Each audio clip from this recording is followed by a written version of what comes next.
Good morning. Good morning and welcome to Media Pulse, the show where we help you make sense of Thai politics. Politically speaking, I think we are living in a very extraordinary time. Yeah. The coalition government of Prime Minister Lt Gen Boonsin Padklang has been sworn in. But ironically, the countdown to its demise began on the very day that the government assumed office. It's because Prime Minister Anutin has reaffirmed his commitment to have the House dissolved within 4 months. And that is by the end of January next year, to pave the way for a snap election either in March or in April. That means his coalition government would have less than 8 months in office. Dissolving the House that soon is a commitment his Thai Thai party made in a pact with the People's Party in exchange for its parliamentary support. And yes, the People's Party, which is the country's biggest political party, has endorsed Anutin as Prime Minister, but it will stay in the opposition. It is already something unprecedented, isn't it? I mean, even by Thai political standards, a party supporting the leader of another party as a prime minister without demanding any political spoils in return. The key figures of the People's Party have made it clear that the party is no friend of Anutin and will be relentless in holding his government accountable from day one. They were simply saying that we voted for you to become Prime Minister, but don't count on our support in the House. We're not your friend. You'll be alone. And what is even more ironic is the position being taken by the Thai party of former Prime Minister Patchimanon. The party has declared that it will act as independent opposition in the House, meaning that it will have nothing to do with the People's Party. This is also something unheard of, independent opposition. Yeah, so the country's two biggest parties will go their own way in playing the role of the opposition. I mean, again, this is something unprecedented. Traditionally, all opposition parties would band together to keep check on the executive branch. But this is probably the first time that there is such disunity among the opposition parties. And of course, this is a result of a long history of bad blood between the two parties.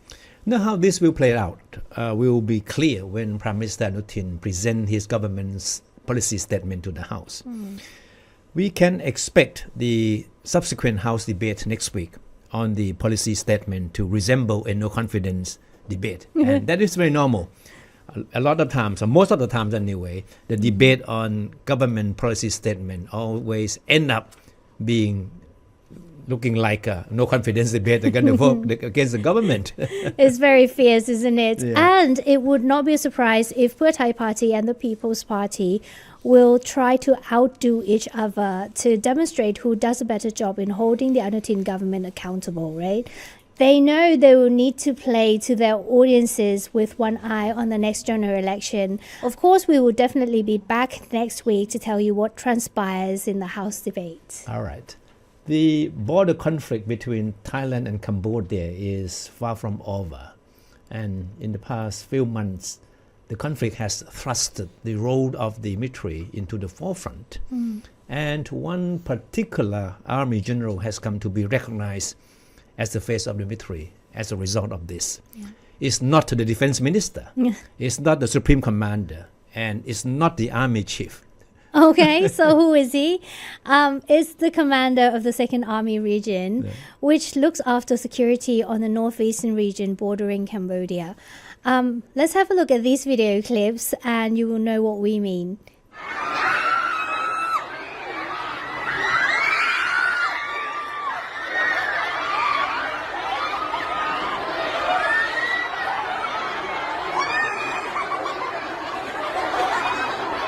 As you can see in the eyes of many Thai people from different walks of life, General Boonsin Padklang is now the man of the hour.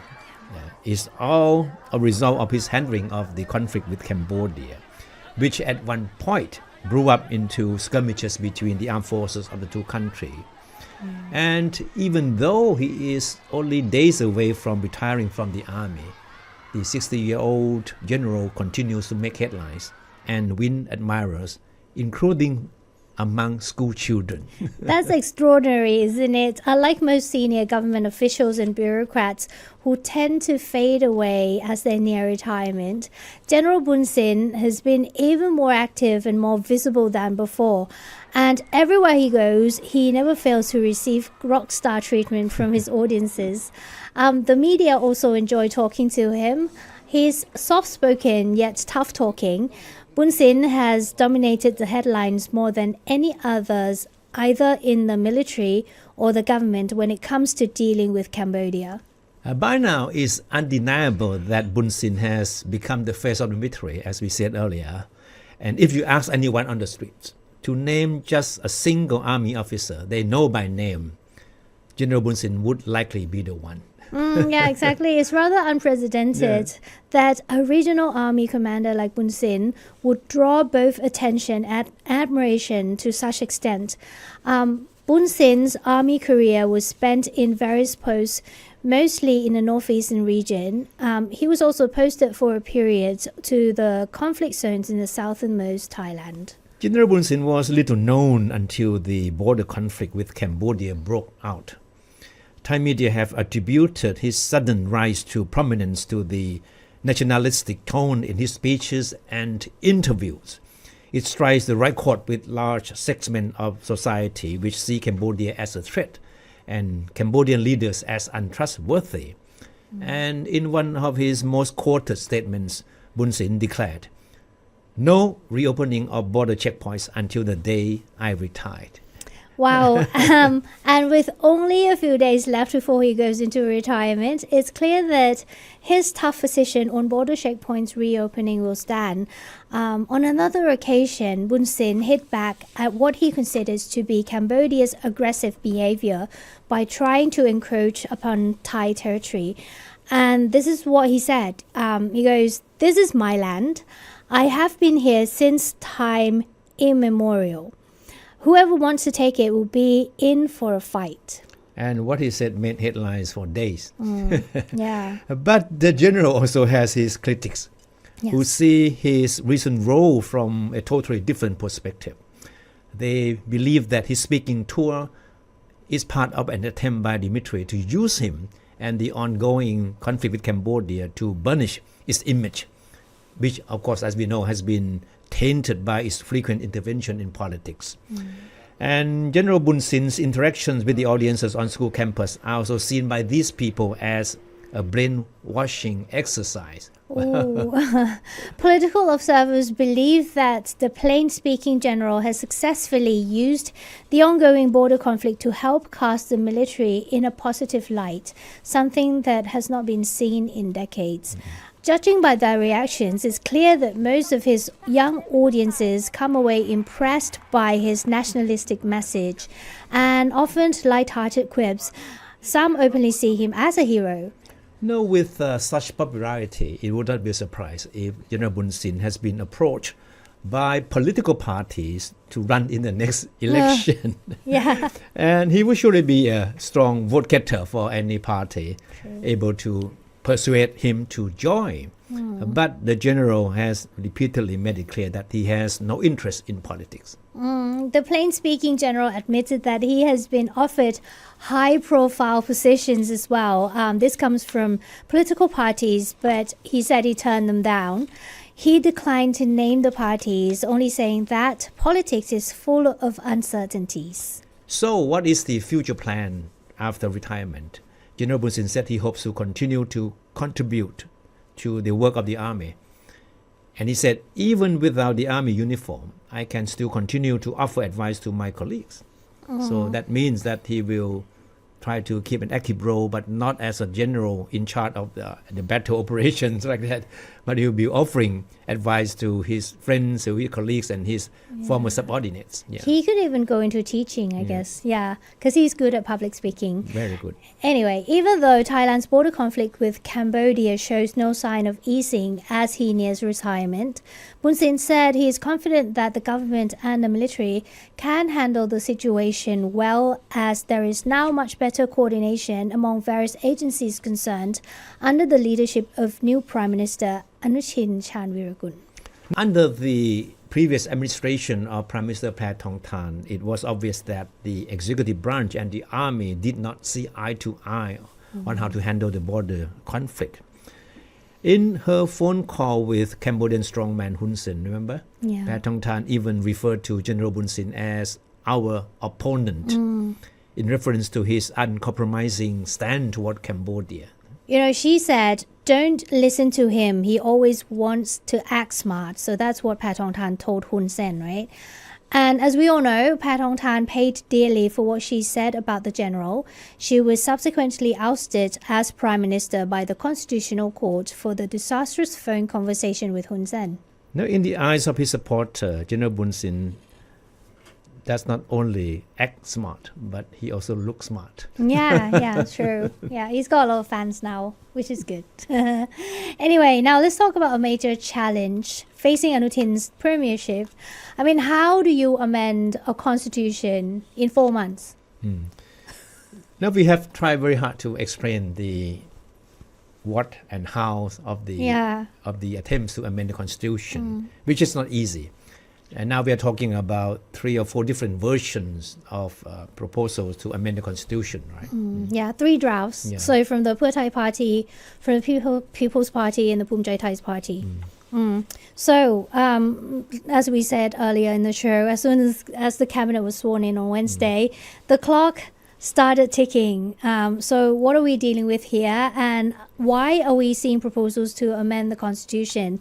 I think we're going to start to tackle the why first. So there's a view that the current charter was designed to protect the interests of the entrenched power. It was adopted while Dimitri was still very much in power back then. So it's natural that its critics see the constitution as a legacy of the military dictatorship. Thai PBS World interviewed a lecturer from Burapha University, Professor Lt Gen Boonsin, and he told us that the constitution promotes political instability through independent check and balance institutions and the Senate, which act as key mechanisms enabling conservatives to maintain their grip on power. That is why its critics see the constitution as a souvenir left over by the military government, which staged the coup d'etat back in 2014. And they believe that the constitution should be either rewritten or totally abrogated. A souvenir nobody wants. Yeah. Anyway, now let's talk about the what. What are we dealing with here? Like I said, there are 3 drafts submitted by to the House Speaker from the People's Party, from the Thai Party, and the ruling Thai Party. The technicalities of it, the numbers are kind of complicated. But long story short, the differences between the 3 drafts lies in the number of public participation, isn't it? So the Thai Party's draft has the least public participation. Why the People Party boasts proposing a draft that would promote the widest public participation in drafting or writing the new constitution? It sounds complicated, but I mean, all we would like to highlight here is the different extent to which people's participation is taken into account in each version of the draft. Since the Constitutional Court ruled back on September 10th that Parliament has the authority to amend the Constitution, but it cannot allow the people to directly elect drafters.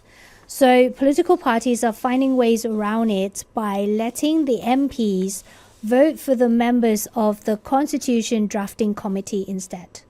Meanwhile, Thai's proposal has the least of people's participation by numbers, which is not a big surprise. The party has been against amending the constitution since General Prayut's government. Don't forget that Thai was part of Prayut government many years back, right? Yeah. And it has always been against amending the constitution until very recently. Yeah, that's true. Its MP even, remember, they walked out of the chamber during the Paetongtarn government when the House was voting on whether or not to appoint a constitution drafting committee. I mean, the stance is very different now as they have a deal with the People's Party. And this deal with the People's Party also sets the time frame for the constitution amendment referenda, that they must be done no later than the next general election. Of course, all the 3 drafts will be submitted to the House, right? But one big challenge is how each of them will get support from the Senate. Because constitutionally speaking, any constitutional amendment needs to be endorsed by at least 1/3 of senators. And the big question is who is in control of the Senate now. Okay, yeah, that's interesting. Thai media call the people behind the current Senate the Blue House, The blue. which is the color of a certain political party. But there is still a possibility that the Thai people would go to the poll comes next March, voting in the general elections as well as the referendum. Oh, yeah, okay. Let's see what will happen then. Yeah. All right. Okay, now let's return to the topic we talked about briefly last week. Back then, we talked about the likelihood of former Prime Minister Abhisit Vejjajiva returning to retake the helm of the Democrat Party. And as days go by, we have been hearing growing cry from members and supporters of the country's oldest party for Abhisit to do what they believe no other person can do. That is to salvage the party. Okay. As we all know, the party has been in steep decline and is facing a rather grim prospect in the next general election. Veteran politician Thepchai resigned as its leader 2 weeks ago for health reasons, and it plunged the party into disarray. And the party has scheduled an election for new leadership for October 18th. And so far, nobody has come forward to contest for the party's top post. But many have been rallying around Abhisit, who has yet to make up his mind whether or not he wants to return to the party. And most of the Democrat veterans that we have talked to agree that Abhisit is the only person who can turn the party around with his charisma, and they believe to be continuing wide public support that he is still getting. Abhisit is currently 61 and he served as the Prime Minister from 2008 to 2011. He led the Democrats from 2005 until he resigned following the party's poor performance in the 2019 general election. He left the party in 2023 after it elected Thepchai as leader amid his concern that the party was deviating from its political ideology. And under Thepchai and the new leadership, the party later joined the government led by the Thai party, once the Democrat Party's erstwhile nemesis. Abhisit may have been politically inactive, but he still make headlines once in a while with his political comments, and he also has been a frequent speaker at domestic and international forums on political and international affairs issues. And a key figure of the Democrat Party just admitted this week that he had met Abhisit to try to persuade him to return to the party. And that person was Chaichana Decho, who is an acting deputy leader of the Democrat Party, who said he believed that the former Prime Minister, that is Abhisit, is the only person who can salvage the party from its current crisis. There's a quote. He said, "Besides Abhisit, I don't see anyone who is more qualified to lead the Democrat Party at this juncture." This is from Chaichana, who is a former assistant public health minister as well. So in his meeting with Abhisit, he said he assured the former Prime Minister that there are many Democrat MPs and members who want him to return to lead the party. And he said they also discussed how the party should attract a new generation of politicians and win back party members who had left out of frustration with its political direction. Chaichana has certainly been working hard to try to convince Abhisit to return to the party. He also pointed to a recent opinion poll that shows Abhisit has strong public support for him to return to contest for the party leadership. But Chaichana declined to say whether Abhisit was committed to returning to the party. You better ask him. Talks are still ongoing. That's what Chaichana said. Well, in the eyes of another former Democrat, Sachit Wong the party has come to a crossroad that would decide its future. He said the party faces the choice of either resigning itself to becoming just another fringe political party or striving to reclaim its former glory. Now, as it is today, the Democrat is already a pale shadow of its old self. It now has only 25 MPs in the House, a sharp contrast to 160 MPs it had when Abhisit was party leader back in 2007. Its poor performance in the last general election was attributed to the lack of appeal and clear political stand of its leadership under Thepchai. As Saathit said, if the party continues to keep the same group of people in charge, it will end up being on the political margin for sure.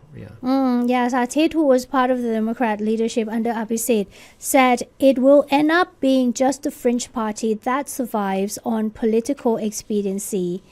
But if the party wants to restore its former stature, it would need to rethink its political philosophy while also convincing many of its former leading members to return. The party also needs to open up to new generation of politicians with new political ideas, Saathit said. Well, besides its rank and file, Abhisit can also count on support from the old guard of the party. They include former party leader and former Prime Minister Lt, who has openly offered his full support for Abhisit to take back the party's reign. Chorn said Abhisit has clearly demonstrated his commitment to upholding political integrity, rule of law, and the democratic system under the monarchy. However, Chorn said the challenge for Abhisit is to attract people of different generations to help him rebuild the party. But on the other hand, many political observers believe that reviving the Democrat Party would be an uphill task for Abhisit. The party has lost its appeal even among many of its die-hard supporters who detest its current leadership for working with Pheu Thai Party. And more importantly, they doubt whether Abhisit can muster enough support among the party's rank and file for him to take charge of the party again. Don't forget that not everyone in the party loves and likes Abhisit. Well, the bad news for the Democrat Party is that its traditional stronghold in the south is under threat from other parties, especially Phumjai Thai of Prime Minister Anutin Charnvirakul, who is the core of the new ruling coalition now. I mean, even with Abhisit, who once had a strong appeal among young and urban voters, the Democrat Party can hardly expect to win back Bangkok, which is now firmly in the hands of the People's Party. The Democrat Party has dominated Bangkok in most of the past elections until most recently. And Abhisit has made it clear many times that he will be willing to return to the party only on the condition that the party reverts back to its original political principles. Prime Minister Anutin has reaffirmed his commitment to dissolve the House by January next year, right? And hoping to have the next general election either in March or April. So for Abhisit, that means he may not have much time to make up his mind about returning or not to prepare the country's oldest party for the next election. So time is running out for him to make a decision. He's got to decide, and he hasn't got much time left. It's been 2 weeks now. We've been talking about him, whether he wants to come up to take up the leadership of the Democrat Party, but we have yet to hear from him. So hopefully, maybe next Saturday, we may have something we'll new have some to talk clarification about him. But it's October 18th, which is the leader party leader election. And so far, nobody has yet come forward to offer their candidacy for the top. Nobody wants the party. Oh no. Well, thank you so much for watching. We'll see you in the next one.